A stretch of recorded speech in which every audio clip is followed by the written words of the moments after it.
Alright, going into Torx. Let's see.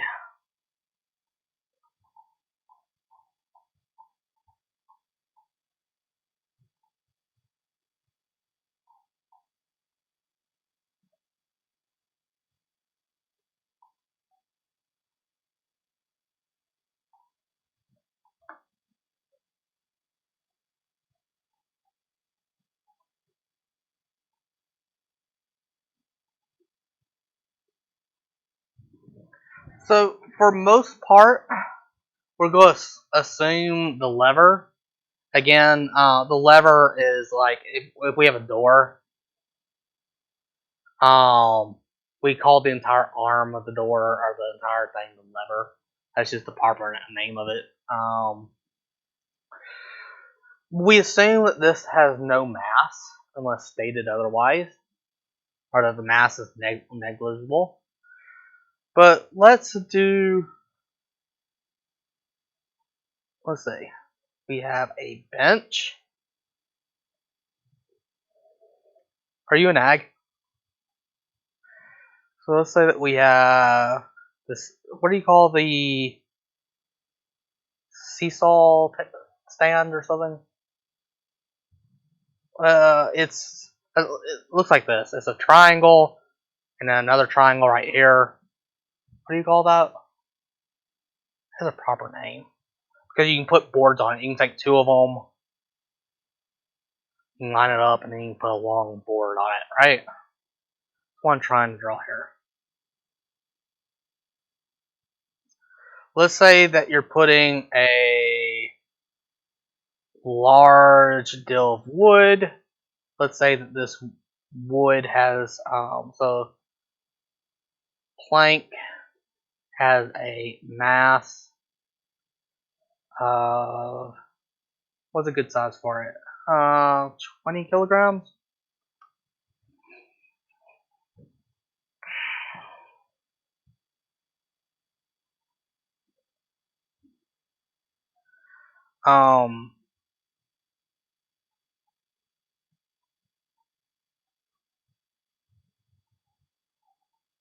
Let's say that the entire length here is,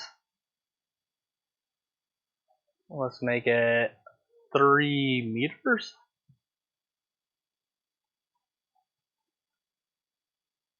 And then let's make between here and here a half a meter.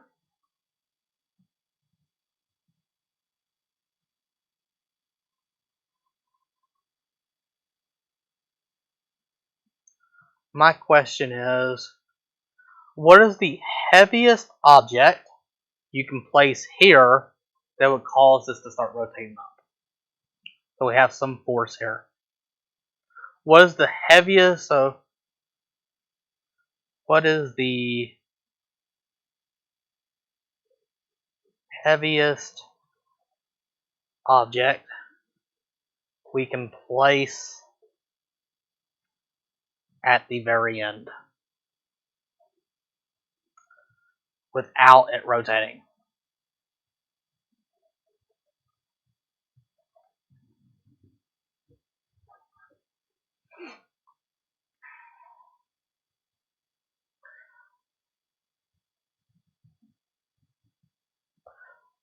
So how can we set this up? That's what you're trying to solve for. Force of what?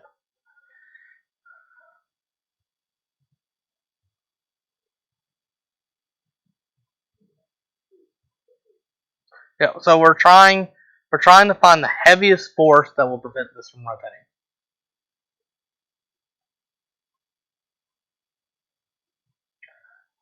So where would it rotate around? If you push down right here, around what point would it rotate? It would rotate clockwise by around which point? It would rotate right here, right? So you push down here, it'll raise up. So this is our pivot point. So what all forces do we have? We have the mass here, Gravity, look, I looked it up. It's closer to 9.81. It varies significantly depending. But this would be equal to 20 kilograms times the acceleration due to gravity right here. So we have two torques. We have a torque that's torque 1, which would be equal to this distance, right? What is this distance? From the center point to the pivot.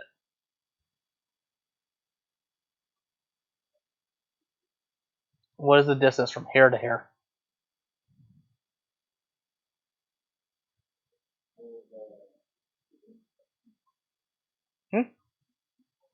Yeah, this is the so whenever your mass, you can treat your mass as being in the center of the object. Yes. So this is 1 meter. So between here and here would be half, so that's 1.5. And this is the 0.5, and that's the 1. So we have R times F. These are perpendicular. So it's 1 meter times the force, 20 kilograms, times 9.81. I don't really care if you use 9.82 or 9.8. You can use 9.8, 9.81. They're both close enough. It'd be within 1%. And this would be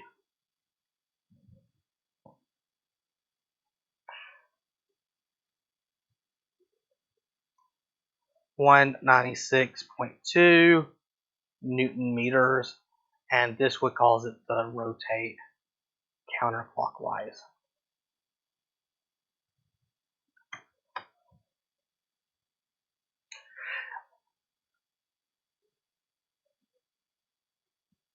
Then we have another torque that would be 0.5 meters times this unknown force. And this would be rotating clockwise, like this. And so we know the point right before it starts spelling, right before it actually starts rotating, the sum of forces, or sum of torques, is equal to 0. So we can do torque 1 plus torque 2 equals 0. We can't plug in directions directly into the calculator. So I always like choosing my variable to be positive. So I'm going to let whichever one includes my variable be positive. So clockwise is positive. That means that this counterclockwise would be negative. So negative 196.2 Newton meters plus 0.5 meters times the force, and that would be equal to 0 Newton meters. Moving this to the other side, 0.5 meter times the force is equal to 196.2 Newton meters. You might also notice here that if we have two torques, they're basically just going to be equal to each other. Then divide by 0.5, and our force is equal to 385.2 Newton meters. And so this would be how much an object weighs. If we wanted to solve for mass, so remember that, so force equals ma. If our force was F, our A would be 9.81. So our mass is equal to force divided by acceleration. So we can plug in our force, 385.2 Newton meters. And my bad, the meter will disappear whenever you divide by meter. This is just newtons. Our acceleration, 9.81 meters per second squared. So divide it by 9.81. And we get that the largest object we can put on it is 39.266 kilograms.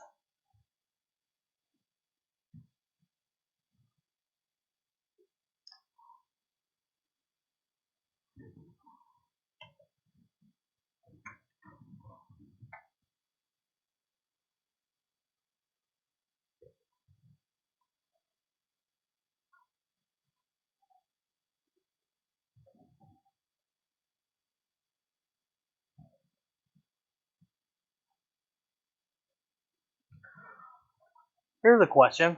In this example, if we put 39.266 kilograms, these two torques will cancel each other out, right?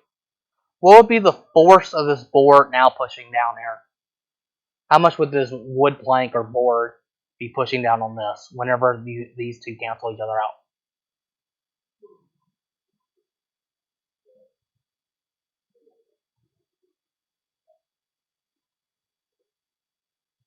So remember, the sum of torque, 0, means it's not rotating. Which means technically,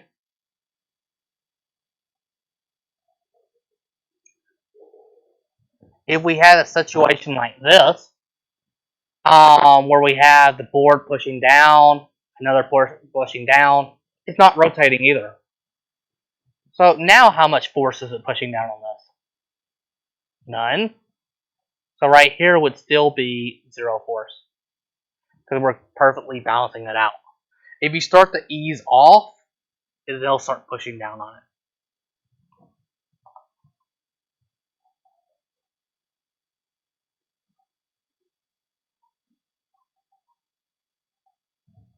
Let's do one example here. Have you ever heard of a torque before? Where have you heard it? Cars. It's how much torque that axle can generate, or how much torque your tires generate. So let's say we have a car.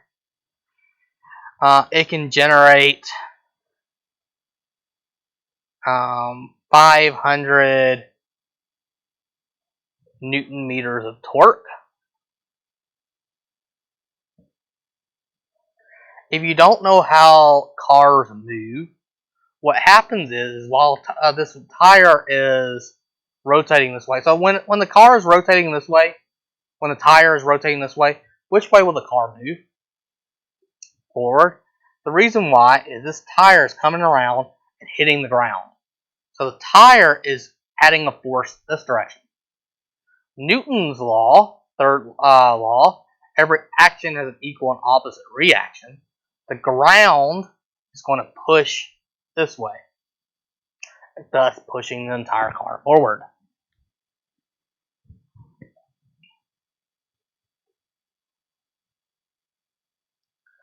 So,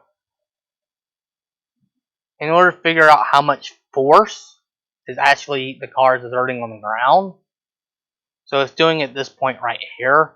Let's let the diameter of the tire. Let's make this a huge truck. Let's make it a monster truck. 2 meters. Or a tractor. How much force is this car actually putting on the dirt or the ground? So again, we measure from the center of rotation down here. So our R would be 1 meter. Our torque would be 500 Newton meters clockwise. And our force, so torque equals R times F, is perpendicular to that arm or lever. So force would equal torque divided by R. So that would be 500 Newton meters divided by 1 meter, which gives us 500 newtons. And this would be to the left in the diagram.